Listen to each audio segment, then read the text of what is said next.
नमस्कार दोस्तों, वास्तु और अध्यात्म चैनल पर आप सभी का स्वागत है। मित्रों, इस संसार में जन्म और मृत्यु दोनों ही अटल सत्य है। जन्म का तो हमें पता होता है, लेकिन मृत्यु के बाद क्या होता है यह एक गहरा रहस्य है।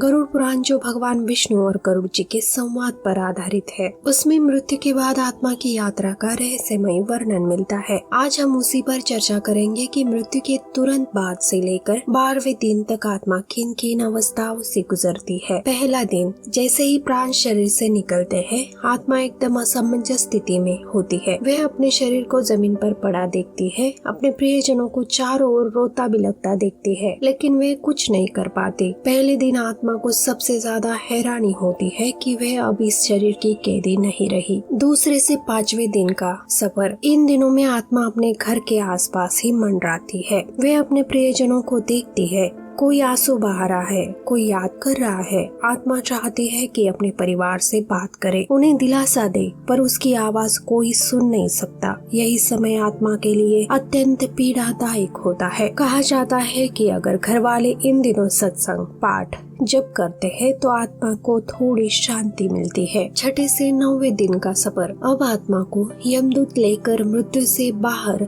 यात्रा पर ले जाने लगते हैं। गरुड़ पुराण में वर्णन है कि यह यात्रा बिल्कुल आसान नहीं होती। आत्मा को भयंकर रास्तों से होकर गुजरना पड़ता है। कहीं अंधेरी घाटियां है, कहीं गर्म हवाएं है, कहीं भूख प्यास से आत्मा तड़पती है। इसी समय घर वाले जो पिंडदान और तर्पण करते हैं, वह आत्मा के लिए भोजन और जल का काम करता है। अगर यह न किया जाए तो आत्मा की पीड़ा और भी बढ़ जाती है। 10वें और 11वें दिन का सफर, अब आत्मा यमपुरी के और निकट पहुंच जाती है। यहाँ आत्मा को अपने जीवन के हर कर्म का प्रतिबिंब दिखाया जाता है। अगर उसने अच्छे कार्य किए हो, दान, सेवा, भक्ति, तो उसकी यात्रा सरल और प्रकाशमयी हो जाती है। लेकिन अगर उसने पाप किए हो, झूठ, छल, अत्याचार, तो उसे भयंकर पीड़ा का अनुभव होता है। इन दिनों में आत्मा समझती है कि उसके साथ केवल उसके कर्म ही जा रहे हैं, न धन, न परिवार, न प्रतिष्ठा। 12वें दिन का सफर, 12वें दिन आत्मा यमराज के दरबार तक पहुंचती है। वहाँ चित्रगुप्त पहले से ही उसके